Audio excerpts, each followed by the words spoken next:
Welcome to Illuminati Silver. We tell you the truth about silver. Today is Thursday the 15th of August 2019, and we're looking at a recent article published by Paul Wallace, who is the former European economics editor of the Economist Magazine and author of the Euro Experiment, published by Cambridge University Press. The article appears in September's edition of Financial World. In this article, Paul asks, is cash on the way out in the United Kingdom? He asks this while showing that more people now prefer to pay by debit card than cash, but he also points out the disadvantages. Whilst his article refers to the United Kingdom, this equally applies to the United States and other Western economies, well, most of the developed ones anyway. And it's a subject we should seriously not ignore. Let's investigate.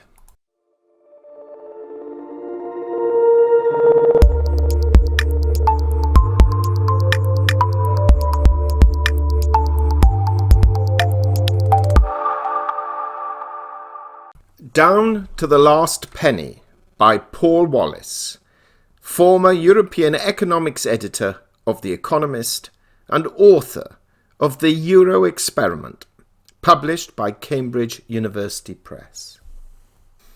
Cash is something we all take for granted, starting with pocket money.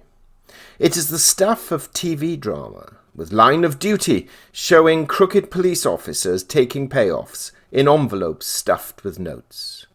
But more and more consumers now prefer to pay with a contactless card. Is cash on the way out in the United Kingdom? Until recently, this was a fanciful notion. Cash has been a crucial part of the English monetary landscape since Anglo-Saxon times, which saw the birth of the silver penny. Cash provides both a store of value and a means of payment, and embodies the sterling-based unit of account, thus satisfying the three defining functions of any money. Over and above that, and unlike bank deposits, cash allows settlement between two parties without an intermediary. Splitting a bill after a meal, for example, is easy with cash. It can be just handed over. Cash also allows payments to be made anonymously, which is a benefit for privacy.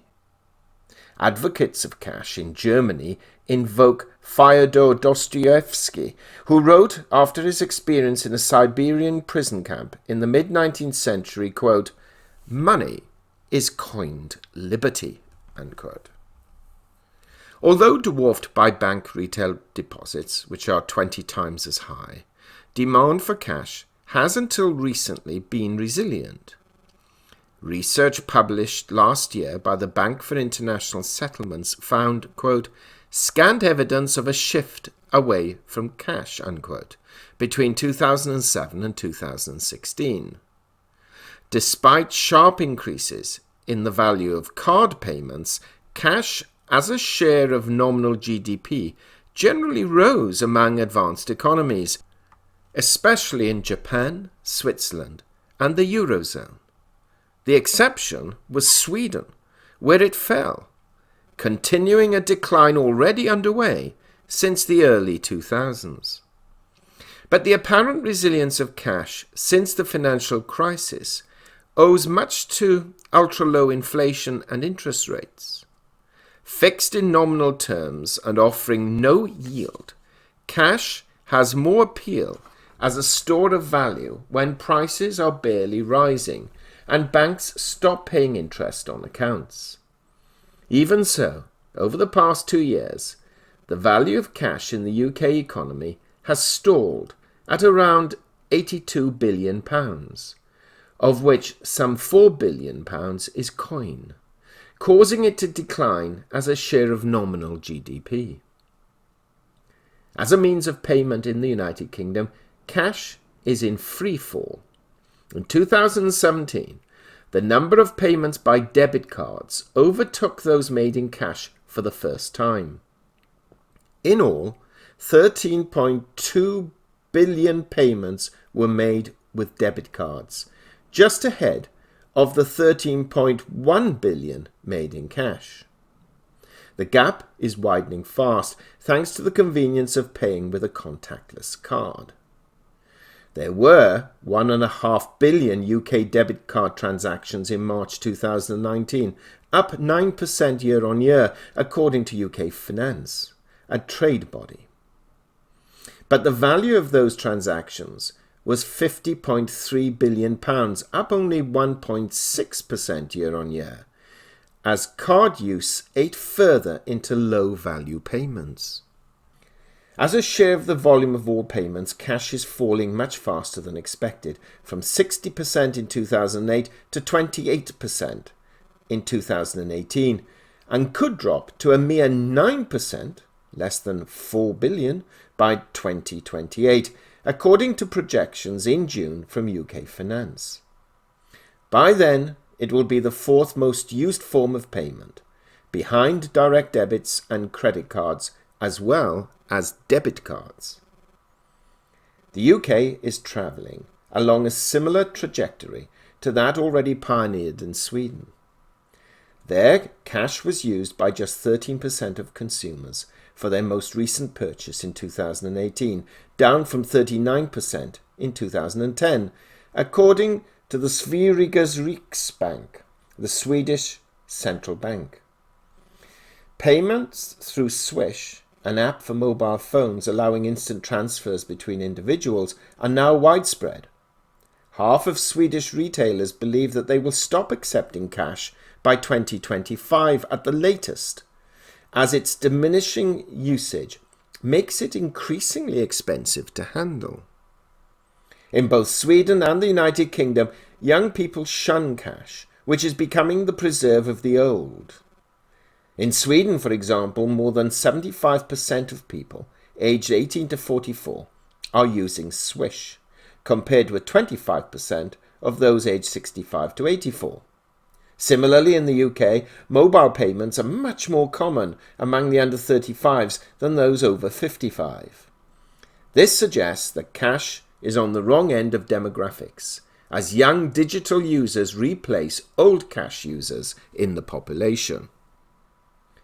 In both countries, the move to digital payments is being driven by the preferences of consumers rather than any difficulties in accessing cash or businesses refusing to accept it. In Sweden, the number of ATMs, auto-teller machines, remain unchanged between 2006 and 2016, but the public withdrew less from them. A survey last year by Riksbank found that 4/5 of Swedish households never or rarely, less than once a month, experience problems in paying with cash in shops. More and more UK consumers find paying by contactless card more convenient than paying in cash. They're not bound by limits set by the amount they've just taken out of an ATM. Though there is a £30 upper limit on individual contactless transactions, that is not a hurdle for most small purchases, and more can be spent by inputting a PIN number. Cards also spare people the need to carry small change. They especially dislike 1p and 2p coins. Only a third of the coins issued by the Royal Mint are in active circulation, according to the Treasury. As the move away from cash accelerates, does it matter? After all, no one laments the virtually complete demise of the cheque, even though at one time it was a crucial means of payment. Cash has disadvantages as well as advantages. Storing and distributing it is costly because of the high security needed. Cash is also vulnerable to counterfeiting. 1 in 30 of the old £1 coins, withdrawn in 2017, were forged. More generally, cash, especially high denomination notes, facilitates the black economy and money laundering. In his, quote, The Curse of Cash book, unquote, economist Kenneth Rogoff of Harvard University advocates the phasing out of all but small denomination notes. Even so, there are worries about the potential downside to the decline of cash. Digital money brings security risks that cash does not. Sweden's Civil Contingencies Agency advised all Swedes last year to keep some small denomination cash at home to guard against an emergency such as a cyber attack on computer networks that disrupts electronic payments. A more immediate concern in most countries is that an uncontrolled switch to a cashless society would create losers as well as winners. In particular, vulnerable groups who find cash a useful way of budgeting, although phone apps such as Monzo do exactly that, may suffer. There are around 1.3 unbanked adults in the United Kingdom, while about half of those with a basic bank account choose to manage their finances in cash, according to the Financial Inclusion Commission in 2015. But whether using cash really helps solve the financial problems of those on low incomes is a moot point. The risk to the poor was highlighted in Access to Cash, a recent review funded by Link, the UK's main ATM network. Chaired by Natalie Sini, who heads Innovate Finance, a lobby for the fintech sector, the panel's report in March said that more than 8 million people, 17% of the adult population, would struggle to cope in a cashless society, pleading that cash should be seen as, quote, a core part of Britain's national infrastructure and not just as a commercial issue, unquote. It called upon the government to take the lead in ensuring continuing access to cash. There were some good points in the report, such as the need to rationalise the wholesale cash distribution system for lower usage. On the other hand, its central claim was exaggerated. The more than 8 million adults who might struggle in a cashless economy came from a survey question, quote, would it be problematic for you if there was no cash in society as we know it today, unquote. Given that cash still remains a crucial means of payment, it is unsurprising that 17% said they could not cope or did not know how they would cope. A more realistic guide to reliance on cash is the 1.9 million people who mainly use it for payments, according to UK Finance. Official policy is to safeguard cash for those who need it. To that end, the Treasury has set up and is chairing a cash strategy group, together with the Bank of England, the Financial Conduct Authority and the Payment Systems Regulator, to provide an overview of the cash infrastructure. But if the government really wanted to help, it should revisit the questionable decision in May to retain the unloved 1 and 2 coins, now a mere 14th of their worth, when introduced in the decimalisation of 1971, which explains why so many drop out of active circulation.